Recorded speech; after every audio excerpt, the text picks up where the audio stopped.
Hey there, and welcome to the Business Spotlight series, where I get the chance to interview amazing women who are business owners. And my name is Stacy Kovitz. I'm your host, and I'm a meta ad strategist. And today I'm super excited because I have Beth Knaus. She is an award-winning copywriter and messaging consultant. She owns the business That's a Spade Copywriting.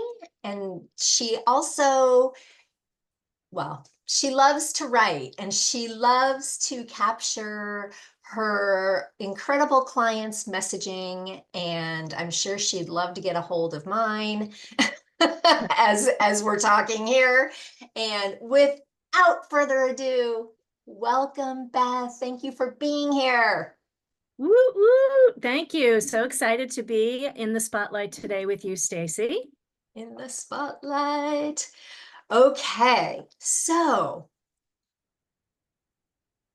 okay, I'm going to start with something because I didn't mention this in my little intro, is that I'm nosy Okay. and I love to get into more layers of things. And my first question is, how did you come up with your business name? That's a great question. Every once in a while, someone will ask me that. So I was raised mainly by my dad, who was a very straightforward communicator, compassionate, but direct. And one of the things I remember him saying all the time was, let's call a spade a spade. And so when it came time to name my business, I was like, all right, that's what I'm going for. I love it. I love it. And my family always harasses me for asking like random weird questions. And it's interesting to me that I'm one of the few that asks. My husband's always like, anyway. Okay. So this is something I need to share with you. Okay. Um, I was perusing, doing my due diligence and researching and seeing if I can find some hidden gems and some fun things I didn't know about you.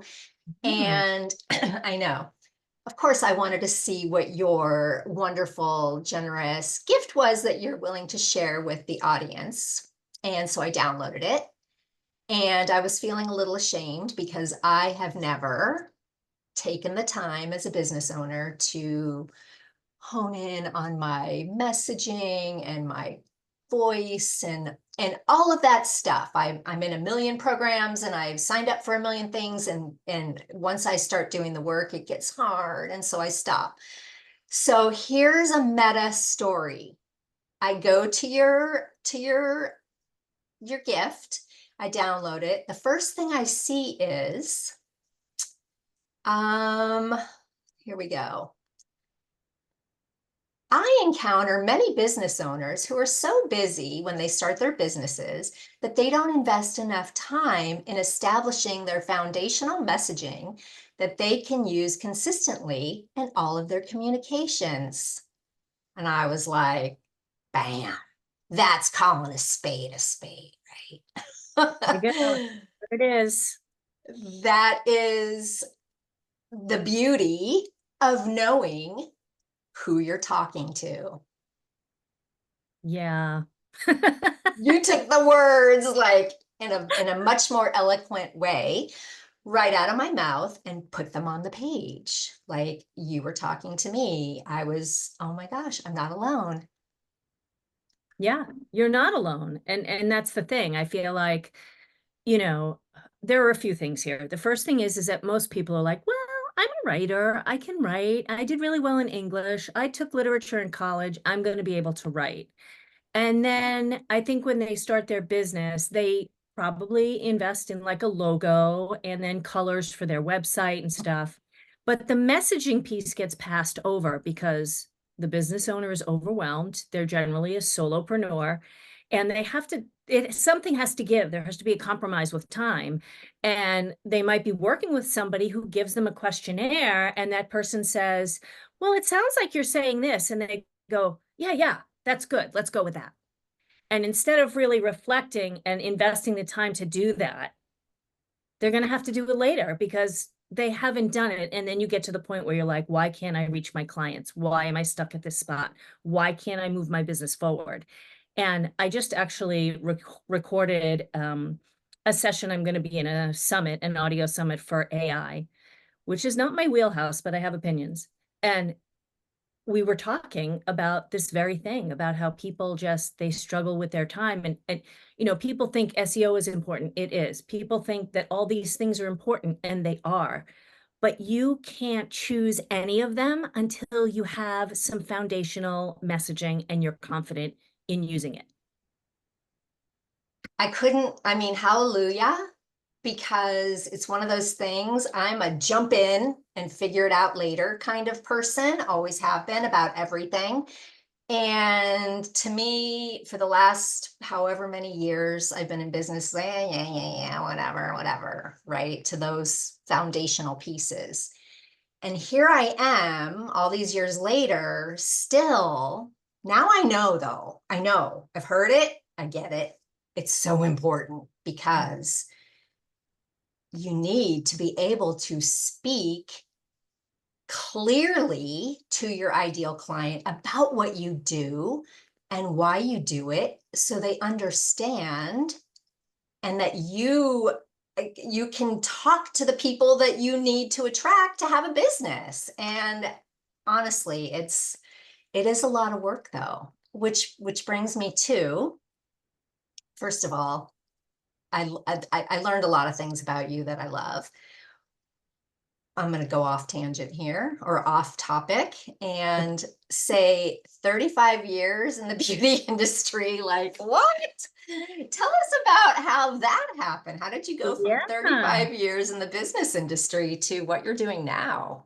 So yeah, this is pretty interesting. I was the first generation in my family to go to college. I went Oh, and got an associate's degree in small business management, but not until I had taken cosmetology in high school. Why did I take cosmetology in high school? Because I was really good at math and my mother wanted me to be an accountant. And so I did not want to do that at all. And, I was a creative kid. I was an only child. I had an incredible imagination, all that sort of stuff. So I was like, no, I'm going to be a hairdresser. And they were like, okay, but you're also going to go to college. And I was like, okay, fine. So that served me well, because then when I became a licensed hairdresser, I moved to Boston. And what did I do when I moved to Boston? I opened a business. So I opened a hair salon. I want to say, I don't know, maybe I was 22, 23 years old, and ran this brick and mortar business.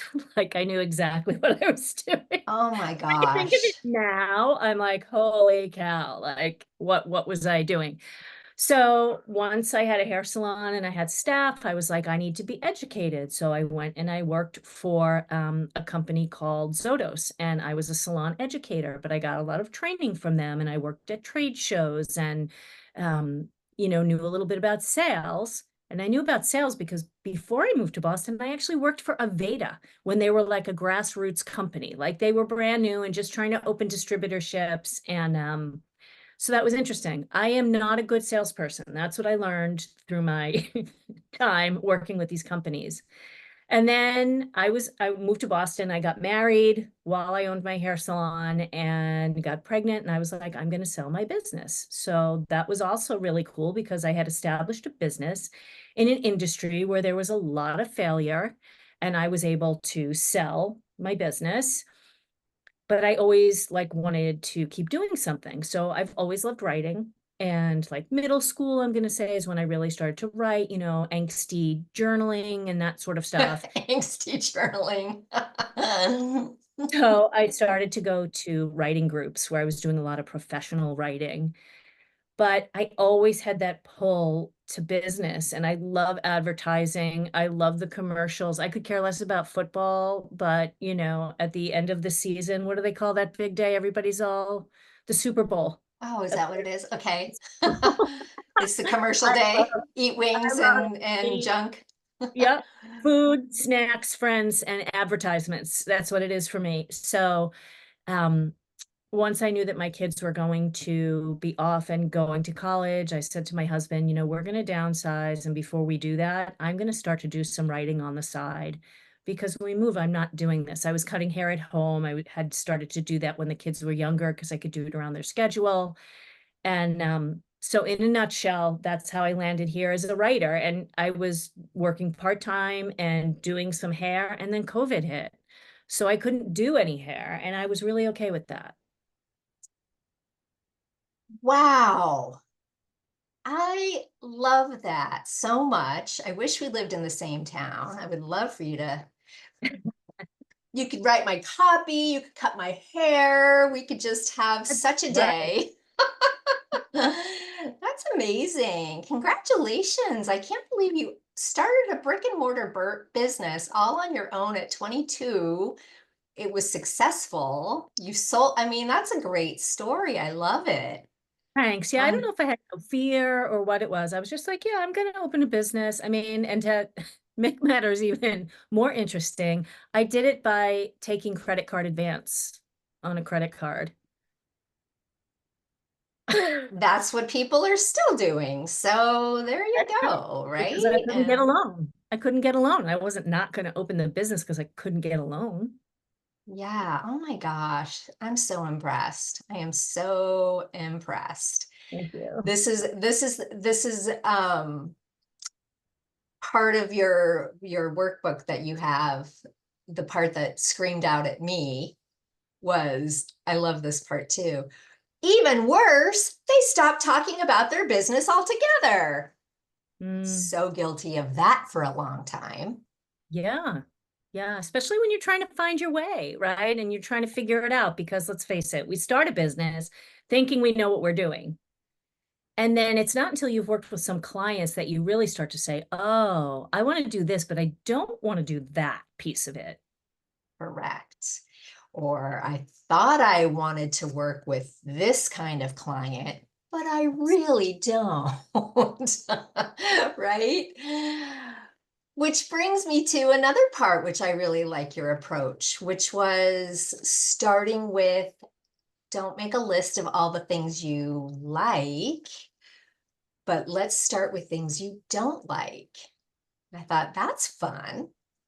Tell me how that is helpful. So that's helpful because I think when you say to people, what do you like? It's not always on the tip of their tongue, right? And it's like, well, I like a lot of things. Well, how about what don't you like?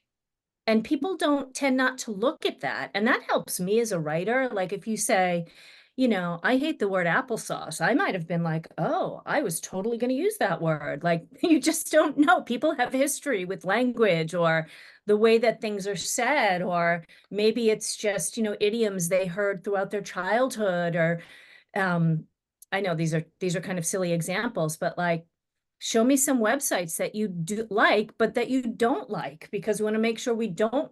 I want to know where the boundary is. I want to know like where the line is. And you take so much stuff off the table, right? It becomes less overwhelming when you're like, oh, let's scrap all of that stuff you don't like.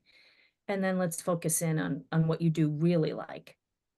I appreciate that so much in a service provider because I always feel like, as the customer slash consumer, I really want them to know what I don't like. I go into the hair salon and I'm so scared they're going to give me this new whatever. If I say I want layers, I'm going to end up. And so I want to show them. I don't want this. I don't want this. Or if someone's coming to do Right. something in your home and you're like, oh my gosh, I hate this color. I hope they don't come over so that's so smart that you just put that out there and you don't leave it up to them. You really know your ideal customer. And like everybody else, it's taken some time. And I have to say, in the past year, I've worked with all clients that I like. And initially, it's not that way, right? It's like a bumpy road. You're like, oh, I think I'm gonna like this person.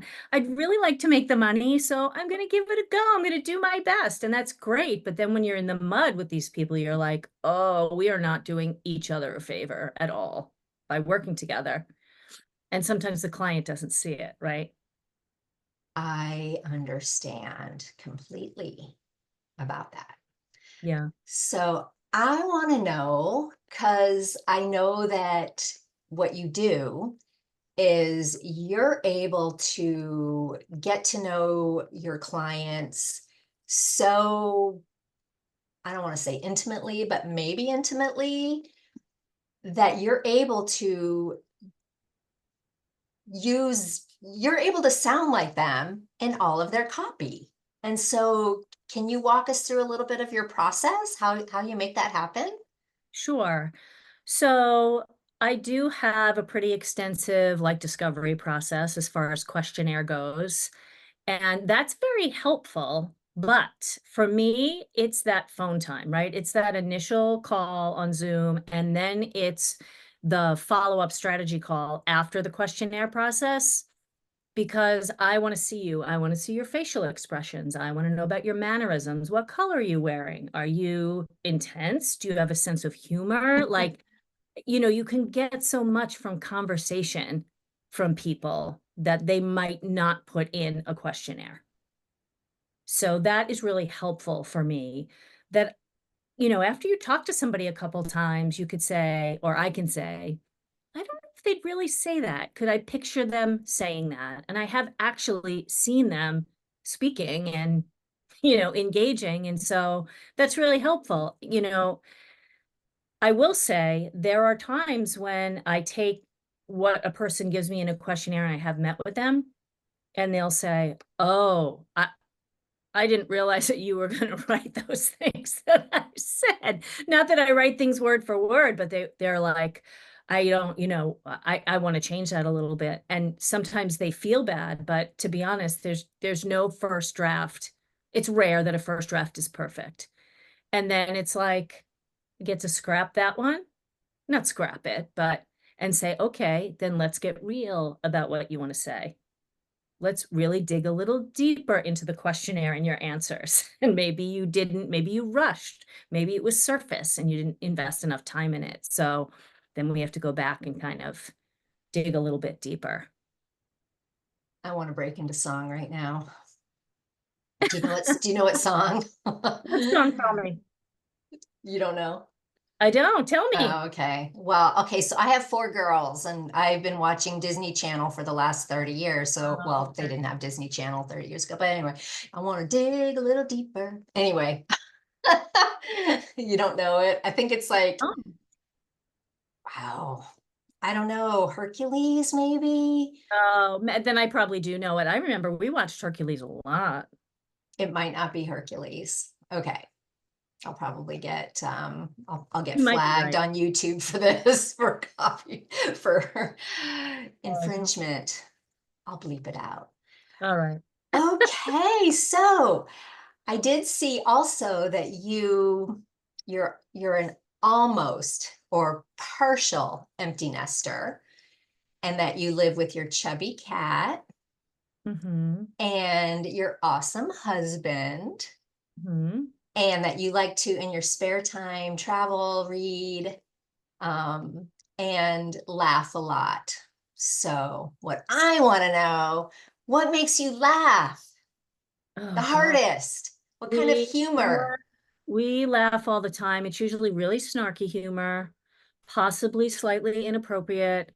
I will say I have a little bit of a TikTok problem. My daughters and I send TikToks to each other, and now my husband's on it. Like, I just like that release, right? Of just something funny or awkward or weird or I just think that's super fun. We're always laughing and making things up in my house and singing. And both my daughters were in theater for a number of years when they went through middle school and high school, and my son not so much, but he did some film stuff in high school. They had a really nice film program, as did one of my daughters. So we've always had some drama in our house and theatrics and jokes and things. So That's so fun, and nothing will make you laugh harder than scrolling on TikTok. And I feel like now I have an invitation to send you stuff, although you'll have to start it so I know what you're finding funny. because Okay. I could be very inappropriate. And I yeah, like you like it. Good, good, good, I good. like it. I'll Oh be man. Okay. I do have another question. This is okay. another about you question. I Okay. like your email signature. Tell me Thank about you. that. Oh, wow. That means I have to think about it. Peace and Oh, Providence. peace and providence. So this is another thing that ties back to my dad. This is a little more of a detailed personal story, but Too so my much? Too dad, personal? no, it's never too personal for me. I'll find a way around it. That's not true. Find a way You to heard talk. that. That's right. Find a way to talk about it. So my dad got sober when I was about 7. And so around the time I was 11, I didn't know when it happened. My parents were like fun drinking friends when they were younger. And my mother did not stop, and things just got worse for her. So when I was about 11, my dad started to take me to AA meetings. Oh, I love it. So from the time I was 11 to 18, I was like the mascot and didn't really think about why am I the only kid here, or that everybody was just so nice to me and all that sort of stuff. So I didn't realize it, because sometimes people are like, he took you where? And I'm like, well, if you saw what was going on at home, you'd be happy he took me there. So anyway, too much. Um, TMI, as they say. But when he passed away, my stepmom, I asked her for one of his AA books. It's like a blue book, they call it. And inside was a piece of paper with the word Providence on it. And so that's why I use it. And I actually have it as a tattoo in his handwriting on it. Oh, It says Providence. my And goodness. it's misspelled on my arm because he misspelled it. And so my dad was not a writer at all. He had a GED, went into the Navy, worked on the railroad. So the fact that he had written this word down and saved a page with it, I knew there was something important about the word. So that's where it comes from. And look at your storytelling has me in tears. Goodness, that's that. I'm glad I asked. I Yeah. almost feel kind of bad that I asked because Hi. I don't know. That's just your dad. That's just so Yeah. sweet. My dad was That's awesome. yeah, no, he obviously had such a huge impact on your life and still, Yeah, very much so. right? Yeah, no, that's so special. Oh, I love it even more now. I loved it before. I didn't even know what it meant. And you would die if you knew some of the places my mom used to take me as a kid, just saying. Oh boy, we could chat. When you're doing my hair and my copy, That's right. we will have a nice conversation about that. Okay, so we are I wanna ask you for our audience if Okay. you could give us all one nugget, one juicy tip or something that we could walk away with that would improve our business somehow, what would that be? Ooh, wow. Something that could improve your business. I think there's a point where, because we work alone, we spend so much time looking externally and at what other people are doing. And when it comes down to it, when you're making a decision about what you're going to communicate, you should just block that out and sit down and write what you know is the right thing to write. And I know that sounds a little like organic and such, but I feel like it's so easy for us to say, well, that person who does what I do says that, and that person says that, and why am I not saying that? And it's like, because you have your own thing to say. Say your own thing. That's how you're going to stand out. Wow, that's big. I think that's really, really powerful. I do. I do. I was expecting something like, oh, improve your website or something.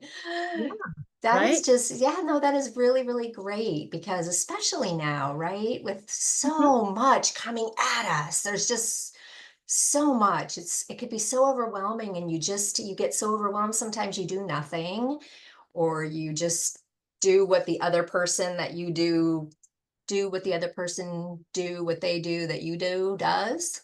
Oh my Yeah. goodness. All right. All right.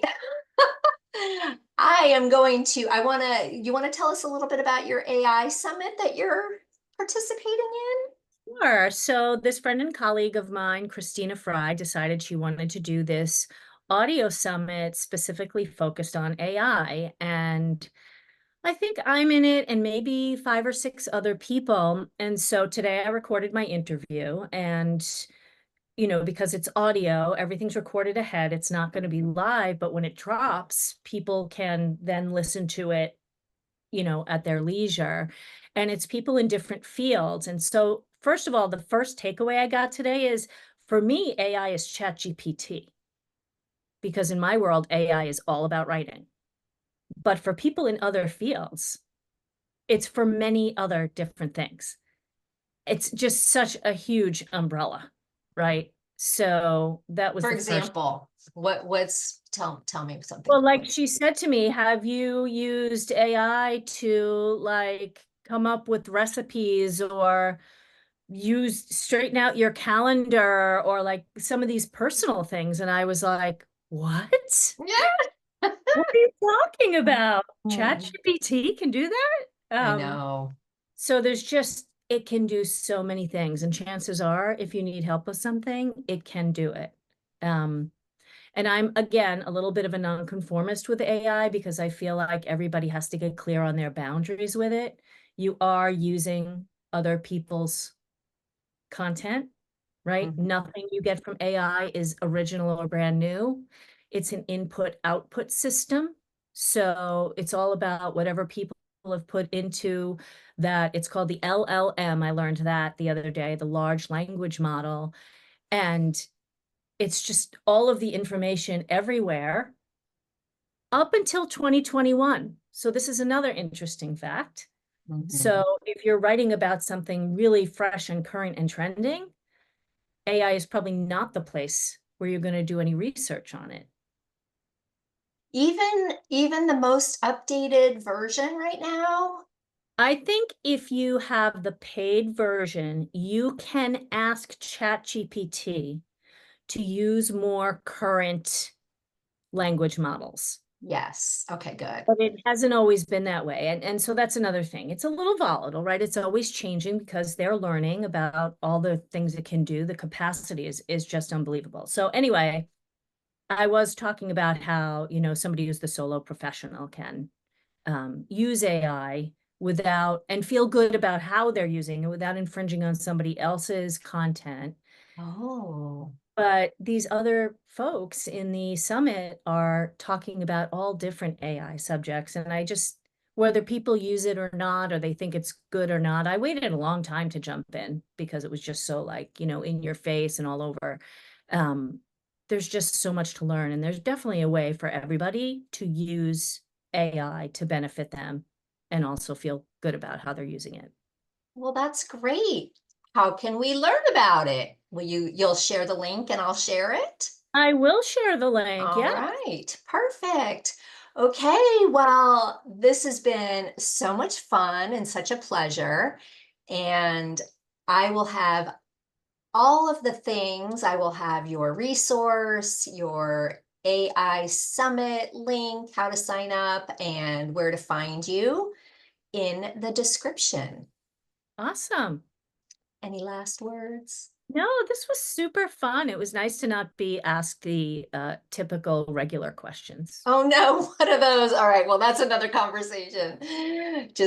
I know, I know. Well, see, I'm taking your advice and I'm doing me my Yeah, way. absolutely. Absolutely. Oh, okay. Well, we will be seeing each other soon and get ready for all those TikToks coming your way. All right, I'll be watching for you, Stacy. Take care. Thank you.